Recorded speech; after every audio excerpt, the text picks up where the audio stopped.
The 6 to 7 Figure Show, episode 114, the best of the 6 to 7 Figure Show series. Broadcasting from the Valley of the Sun outside Phoenix, Arizona, this is the 6 to 7 Figure Show. Tired of working so hard and having no time? Take your six-figure practice and turn it to a thriving seven-figure enterprise. And now, your host, author, speaker, mentor, and strategist, Frank Bria. Welcome to the 6 to 7 Figure Show. I'm your host, Frank Bria. Welcome to the special Best of series. Before we get to today's hand-selected episode, a quick message from our sponsor brought to you by High Ticket Program.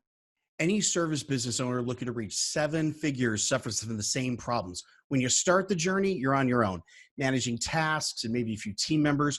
But as a seven-figure business, now you need a team that's executing for you day in and day out. Somewhere along the way, you have to hire, train, and manage these team members, even if you've never done this stuff before yourself. And if you don't manage scale and growth at the same time, you'll end up crashing under the weight of new customers or building an expensive operation you can't afford to keep running. If you want to avoid these problems and get past seven figures, then let's talk. Let me map out a plan for you of pain-free growth. I'd like to speak with you personally and tailor the plan for you. So text HTP to 602-698-7575. Now, that is my direct line. Those messages come to me directly. So if you're serious about finally getting past the seven-figure mark in your business, text HTP to 602-698-7575. I am joined today by my good friend, James Kemp. He has helped over 1,500 people develop the leveraged offers and turn their skills, experience, passion into online businesses in 7 countries over 11 years. He's developed 2 online programs that have both grossed over 7 figures. And the really cool thing is he lives with his family in Bali, Indonesia, and that experience has helped him build a couple of wildly popular products, 2 of which have grossed over $1 million in sales. And just a really good, solid family guy. I love your pictures. You got your kids everywhere on your pictures, James. They're part of our life. No, of course. No, I mean, that's one of the things that I think, we've talked about this. Your audience gets attracted to that view of the fact that you're able to make this work. Like, you've got a family, you're doing stuff with the family, and you're living in this beautiful location. Yeah, it's a good place to start, man, because I think when we are growing up, we are introduced to all these concepts of, work-life balance, as if there's this hard line between them. Right. But when we're sovereign individuals, when we have passions and interests, and mine happens to be business and people and developing them, what you start to realize over the years that it's not separation, it's integration. And I posted a picture yesterday of our team are in town at the moment. I'm doing some planning sessions, and we have a nanny for our kids, and she's part of the team, and the kids come along. We have another office, and I think this whole, we kind of got to detrain ourselves to get this idea of work-life balance, because to be really good at something, you got to be obsessed. To have a great relationship, you got to be obsessed with that person. To have great family, you got to be obsessed. To have a great business and great offers, you got to be obsessed. So I'm a big believer in integration. That's got its own challenges these days. You don't want your kids to necessarily live a completely public life without their full choice. But a big believer that, work and life can be really, really beautifully integrated. And that's why we live here. That's why we do what we do. And it's a different way of thinking about things, but it's becoming more common, isn't it?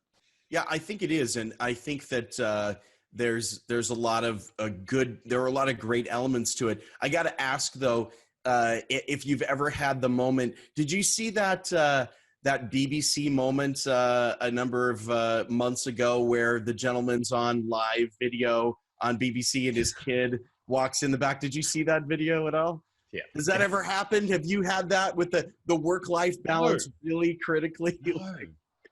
No, I've always maybe dreamed of it. I can go viral for something that's not to do with the things I spout every day on Facebook Live, but maybe I hope it happens rather than. That's it. Yeah, I I do think, like, you know what, it's raining outside right now. It's 28 degrees and it's lovely here, but it's raining outside, and I do think this glossy ideal that people are painting in social media, we know it's false. right. We know instinctively it's false. So when those things happen, it humanizes people, right? It's like, well, shit happens. So Yeah, just got to that's roll true. with it. Yeah, it's true, and there's actually been a lot of discussion about this lately, especially in the entrepreneurial community, online entrepreneurial community, about how Instagram has sort of. It's almost like we have this phrase in the States called "jumping the shark." It's like it's gone one step too far, where people have this like crazy view of what's going on. Although, that was like for years, that was like my horrific fear, is that some kid would walk in. We actually had to I hung a closed sign on my office door when I was doing a webinar. It's like, Dad's not open, Dad's closed right now for business. Yeah. But still, I've got some insight into that. We, one of Cam, who's my head of marketing, he's an extremely talented videographer as well. So we do a lot of video content, and we had this theory maybe that if we did produced Instagram stories, I'm not a big Instagrammer. It's like, I'm 39. It's one of the first technology I feel like it's the first one I feel like I'm missing out on. Yeah. But we started doing these kind of produced stories. There was some editing, there was some, transitions, there was a little bit of music and things. And you know what, 6 days into it, I got 12 or 13,000 people following me or something like that. People go, we miss you. We just miss you. And so, purely from a marketing point of view, like, you got to give people what they want, right? So yeah, I do think we've jumped the shark. We're on the downslope. Real sells. People don't know what to believe anymore, from politics down to, everything in their lives. So people are just looking for something to trust. Right. And unless you are real, they're not going to trust you. Yeah. We've got people have an amazing bullshit filter as well. Like marketers, and especially in the online world, they forget that there's a very intelligent human sitting on the other side of a screen or a pixel or a click. Who is probably taken the same. Yeah, and that human being has probably taken the same marketing course you have, and they know all the little triggers. Yeah. I mean, I've been that way. I've sat in someone's live event, and the entire time gone, wait a minute, I know exactly what you're doing right now. So it's coming. I know what's going to happen next. Right, exactly. All right, so let's talk a bit. So which kinds of entrepreneurs are you really working with? What's kind of that area of expertise for you and your business, your team? One's with skills and experience. What we've found is our clients have spent a few years serving people. They've tried a few different things. They've probably tried consulting or one-to-one engagements with clients. Maybe they had like 1 to 3 clients and they earned a good living from it, but they didn't feel that rewarding. And on the other end of the spectrum, we've got people who have delivered services. So we work with a lot of creatives like videographers, accountancy practices, and those kind of people who are very human capital intensive. But the common theme with these people is like 2 things. They have a load of experience and skills that is locked up in a business that is only used to delivering things in a very one-to-one, no leverage way. And they want to help people. Yeah. They just have this desire to set their knowledge free, set their experience free so they can help more people. So what we've got really good at is helping them unlock that knowledge and experience into building offers. And I'm very specific about that because I think there's a lot of myopia about this. You got to do a course, you got to do this and these kind of things. Sure. Building offers that allow them to deliver to their clients with leverage. Yeah. And while they look, in the online world, like programs or those kind of things, they are about, them inserting themselves in their client experience at exactly the right time. Nice. So, you know what it's like out there. There's this idea that anybody with no skills, no talent, and no nothing can start a business tomorrow. Right. And that's the amazing thing about the internet. It has allowed us to have a voice, have a channel, and those things. Right. But a lot of people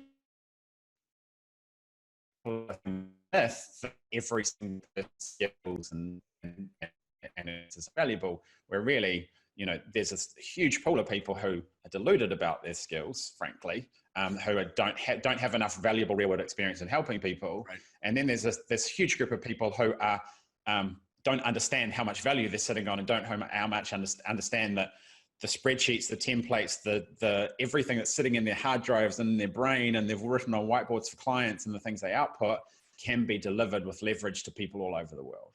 And that's what kind of drives me, because there's so many people with so much real world value and experience that we help them unpack and sell to people all over the place. And that's the irony, isn't it? That like the people with the skill, and like you said, like the spreadsheets and the documents and the templates, they're the ones that are sitting around thinking, I've got nothing to offer. And then you have a lot of loudmouths with literally no skill, like going out and trying to do stuff. I mean, not that I believe that entrepreneurship should be derisory about people, because people want something. Of course. Like, but yeah, it is a paradox of the market. Yeah, it is. And I think that it's cool that you're working with that market, because I think that a lot of those professional services folks are underserved. It's not cool to talk to accountants and lawyers and, no. and CPAs. I guess that's a US thing, but all those folks that really do have a lot of knowledge locked up in their head. And it's hard work, I think, to take that and turn it into an offer. So that's good work that needs to be done. It's way easier to tell everybody to go, take a Facebook ad course and suddenly become a Facebook ads expert. And that's just, it's not a lot. There's a lot more value locked up in those businesses. There is. And you know what? I'm not going to lie. It's hard to sell. It's really challenging for us to decondition people when the market has said, you must think of things this way. So a lot of people come to us and go, I think I'm building a course. Or a lot of people come to us and say, I think I'm adding on services. Yeah. Or they come to us and say, I'm going to build a $5,000 group program. Yeah. And our first step is to decondition those people and say, all those things might be valid for you. One of these could be valid for maybe all of them over time, but let's understand how your skills, experience, and your desire, because personalities matter when you're working with clients, and your desire to serve, where to put you in that to do it. Do you want me to give you a couple of examples? Yeah, please. So I'll give you three. We've got a client who's in New Zealand, and he's delivered kind of cultural training to schools for the best part of 2 decades. So he goes into schools, teaches them minority and cultural acceptance within schools. So his client is kind of school principals, regional school boards, and the New Zealand government. He's used to delivering these things in person. Sure. And he's got the material. I mean, how much he's done, you've done your 10,000 hours after 20 years, right? Right. And delivering them in schools and other people delivering it. And they've got that real kind of value chain. He said, I want to build an online course. I was like, okay, cool. Because you've got the material, it makes sense to do that. But when we actually kind of peel back the onion skin on that, so he's going to sell an online course for a few $100. Yeah. What he really wanted to do was educate the educators so they could educate other people. So very quickly, we've got an offer where we packaged up the same knowledge, the same skills, with an element of access to him for the educators, and then using leverage to distribute the course down to the students. So we've taken a few $100 offer and put it into a $10,000 offer. Right. Here's in rural New Zealand. Some of the places he teaches don't even have broadband connectivity. He just got a client in Arizona.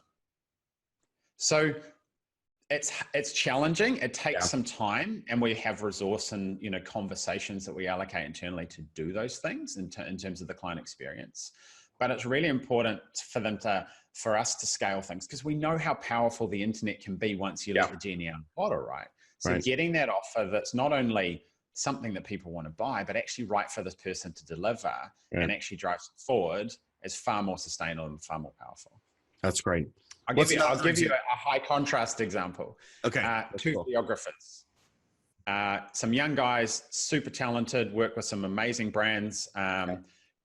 big time brands. We're talking airlines, travel companies, those things, super talented as videographers, and tried to get into the marketing thing, and it wasn't their game. It's storytelling, and also they star in some of their own videos, so they become characters in their own kind of productions, really, right? Yeah. Young guys, mid-20s, they had this question of people coming towards them, of going, how did you guys get these massive brands? How did you get brand deals? And they were like, it's easy. But, everything's easy once you've gotten out. Once you've cracked the code. and then so there's people coming towards them and saying, how did you do this? I'm a creative. I've been on Instagram. I've been on YouTube. I'm making stuff. I'm just not getting paid for it. And I don't know much longer I can go. And then there's the factor of people like, how do you make videos? How do you do videos? How do you do good video? Videos are a big trend at the moment, and people are capitalizing on it. So they've got two different opportunities: teach people how to do the thing they're doing, or teach people how to do the thing they've done. And that's really, when it comes down to it, and when I show this contrast to our clients, that's the two choices people need to make. Interesting. So they've chosen to show people how to do the thing they've done. So they now have a program delivered with leverage. They give everything everybody needs, including access to them, coaching, community, and customization, as we call it, to help creatives get their first brand deal. On the other side, we have another videographer, Jamie, who has had exactly the same conversations and exactly the same questions. Great brands, great deal, great people, big name, famous for making great videos. But brands come to him and say, we can't afford you. How do we do this? So his Video Pro program teaches them how to do it. So one of my teaching mechanisms in this is I say, do you want to help people climb the mountain? Do you want to help people do the thing they've done, or do the thing you've done? Or do you want to help teach people to fish, to teach people to do the thing you're doing? Because when it comes down to it, there's only two choices. Yeah. Well, that's an amazingly simple way to structure it. And like you're speaking my language, of course, on figuring out how to align the offer to something that's meaningful to them, because that doesn't get asked enough. That question doesn't get asked enough. It doesn't, does it? Why do you think that is? Why? Because this fascinates me, and it's a conversation we have all the time that, because we have a lot of people coming to us who've done well they've been given a template to do something and they've made a lot of money out of it, but it's feeling a bit off. They did it for money, and now they've got money, and they were like, oh, it's kind of the thing. I really think that, I really think that most of business is about understanding that fine line between how much is templated and how much are core principles that you need to embody and then do. So many people are out there going, well, I created a course and it was amazing and I made tons of money. But you and I both know hundreds, probably thousands of people who created courses and it was it was garbage. Like, it didn't sell a thing. So what's the difference between the two? Is it the skill set? Is it no, it really does come down to, I think, the question that you kind of pose to your clients, which is, what would align best with you and what you want to do, and the kinds of things that you want to give back to the world. And for some people, course may be the right vehicle for that. I happen to think that to truly create transformation in people's lives, you need more than that. But that's just me, But I think that a lot of it is, I followed a template. It took me so far. It wasn't good. It's not the core principles. I don't really understand, all the core principles on what's happening there. I think that's it. I think, business, it comes down to understanding the core principles and then applying the principles rather than just a template. So, but that's just, that's what I think's happening. So, so those were those three amazing examples of offers that you're helping people create who are typically in the service business. Do you mind walking us through your way of going through that process? What does your process look like for helping them out? So the very first process is understanding, there's a lot of conversations about personal brand these days. Yeah. The core of market, you know, and what's your process and what do you stand for? You know, and once you have a framework to communicate to the market, and you get out of this idea that it's just all about a coaching program or services or those things, it gives you a lot more options because you have a way to communicate those things. So the first step is always helping them unpack that existing knowledge and building into a framework and a methodology about how they orientate themselves towards the market to give them something to talk about. And then it's building an offer and asking those questions around there. You know, do you want massive levels of leverage, you know, completely hands off, or do you want something that's higher ticket, has a higher element of customization, whether it's through services or one-on-one or group coaching, and the process delivering that. So that enables our clients to really, you know, craft and hone offers from anywhere from a few $100s to hundreds of thousands of dollars once we get those distinctions. And the first thing you know, our program is called the 2K code for a reason. What I have found repeatedly is the biggest thing that holds people back from doing something is the belief that they can actually do it themselves. So they need an objective marker to actually believe that they've got something good and they're happy to put themselves out there and talk about it and serve people. So we help them make their first $2,000. You know, and many blow that out of the water with their very first client, and some of them, you know, need 2 to 5 clients to kind of get there. Then we give them a problem. And the key thing of a client experience is you need to give your clients problems. We talked about this on our weekly coach yesterday with our clients, is that we need to give our clients a problem from scarcity to abundance. We need to give them a lot of sales and a lot of people to deliver to, so then they can focus on, okay, now I'm going to focus on delivery of quality of experience, quality of product, deliver to some clients, got some cash in the bank, and then we help them turn that into an evergreen proposition, you know, build a funnel and do the traditional things so the calendar is filling up with people. Yes. So all along the way, we're essentially giving them the things they need at each particular stage to raise their confidence, you know, taking them from really scarcity to abundance in a place of like, I need to believe that I can do this. And as soon as that strike payment hits, and as soon as that, you know, you've got your friends cheering from the sidelines finally because you're finally stepping out there, it's amazing what it does to people's belief about who they are and what they've done. Because many people just don't understand that the things they've got through their job, some of those terrible, terrible times we've all been through, the things they've been through the fire with clients, the things that they do every single day have value. So when they can see this clear thing, and this is one of the challenges of this online world, that so many things are esoteric and ones and zeros and bits and bytes, when they can see this clear thing, it gives them confidence to move forward. Yeah. And it's transformational. I mean, I see that kind of transformation occurring all the time in everyone who can build a business. It's an amazing journey for them. All right. So kicking back off to I just want to dig in a little bit on what your message is, because you had said something earlier that I think is really interesting, which is this is hard work. This is hard to sell. Yeah. So what do you find is the moment where people realize, hey, there's something else I could be doing here. There's another way to deliver services. How are you connecting? What are you finding that works? What's successful for you?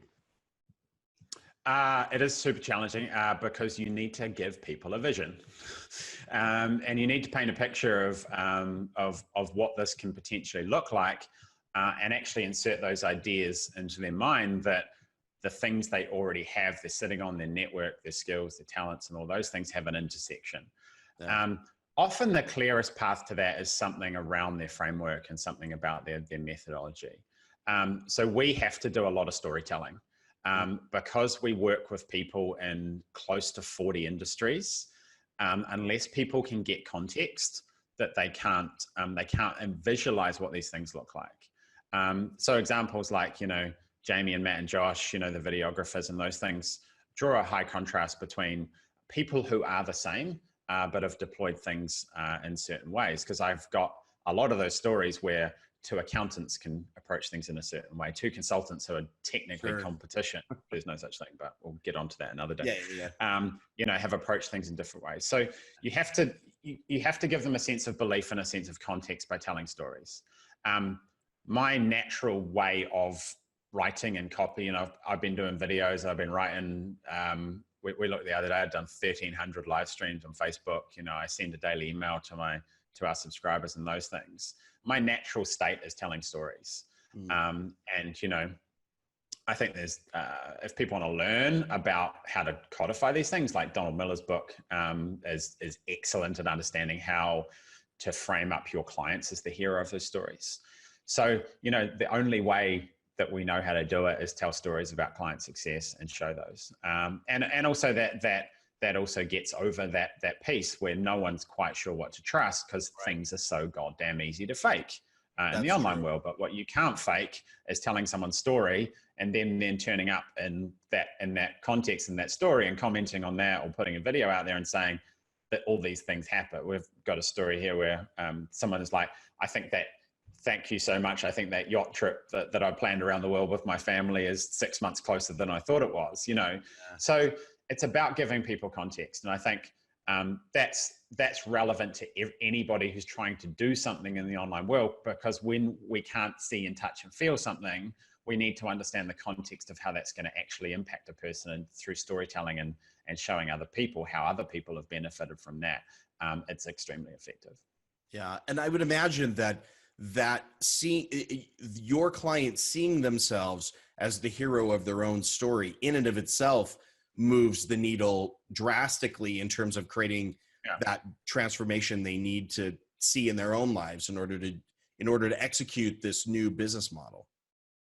Yeah. And I think this is unique to us because the online world is full of big promises. Go get to 7 figures with no skills or experience tomorrow, right?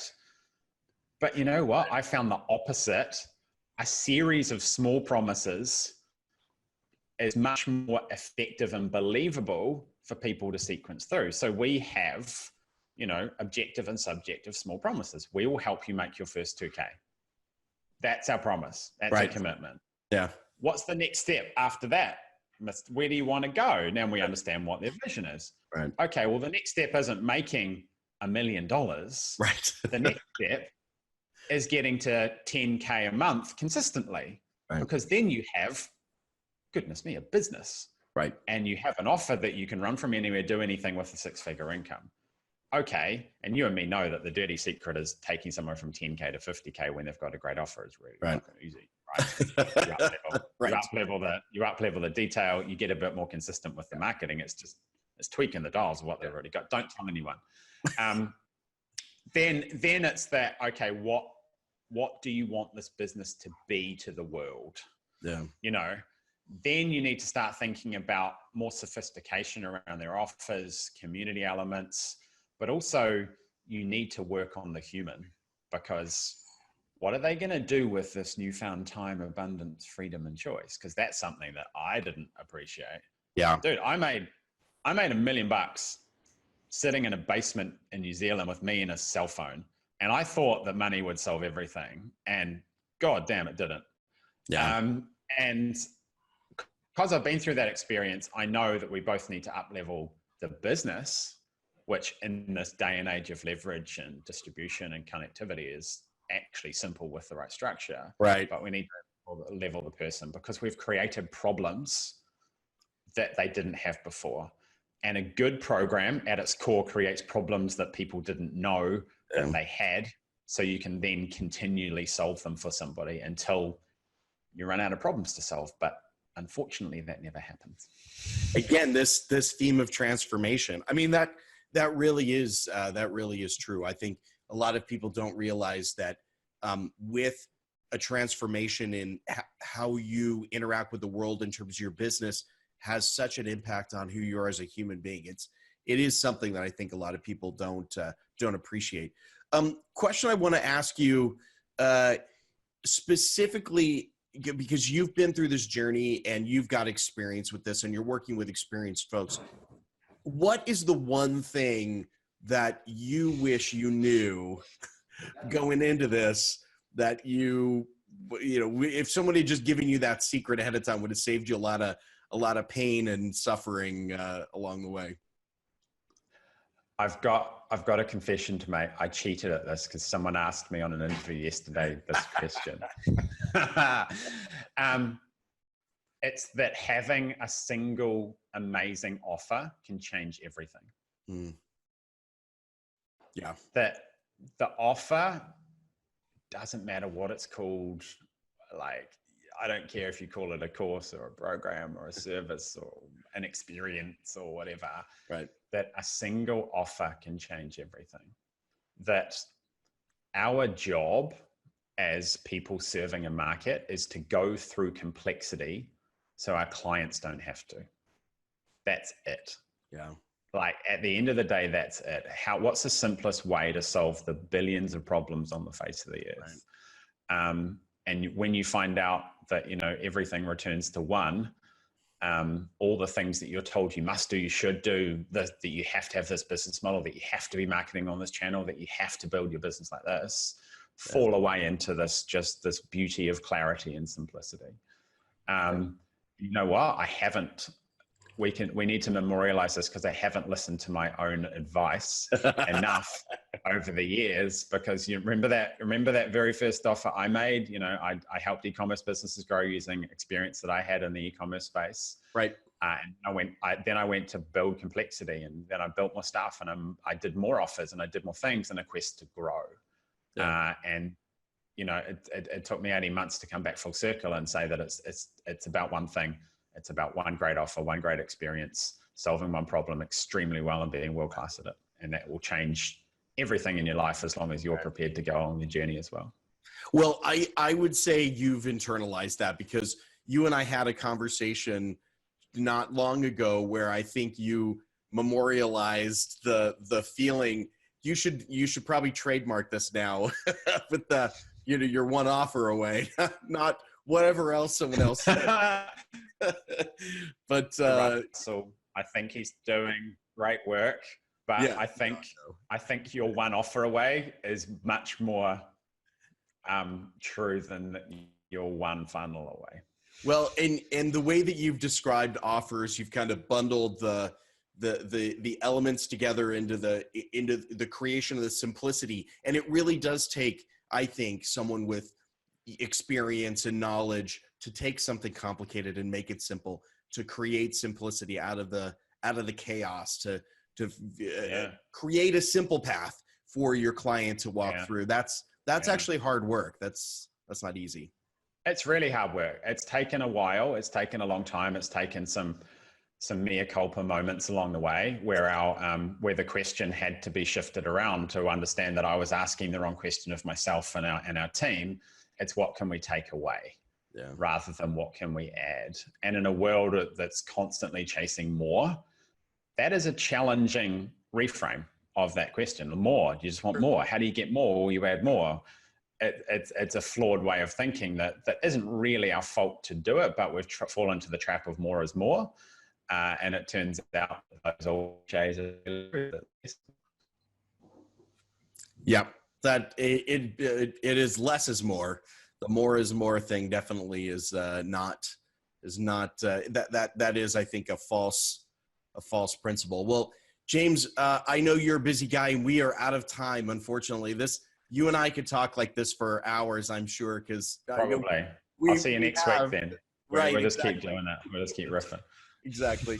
But thanks so much for being with us. I really appreciate it. For those of the listeners who want to connect with you, what's the best way they can do that?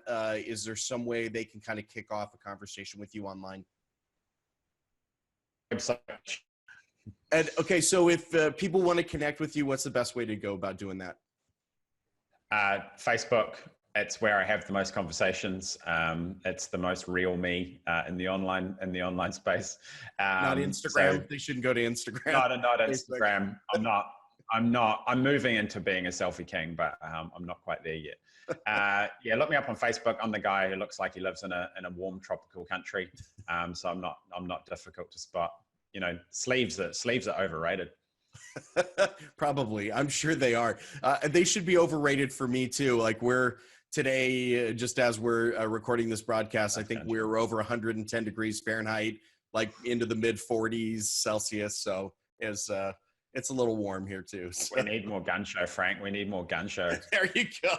I'll make sure to do that next time. Next time we do a call, I'll sport the tank top. James, thanks so much for spending time with us. I really appreciate it. Okay, brother. Always good to chat. Absolutely. And thank you so much for being with us today on this episode. We know that you're super busy, so if you're spending time with us, we're really honored that you've dedicated the time to listen to this. And thanks so much for hanging in. We will catch you on the next episode. All right, take care. Bye-bye.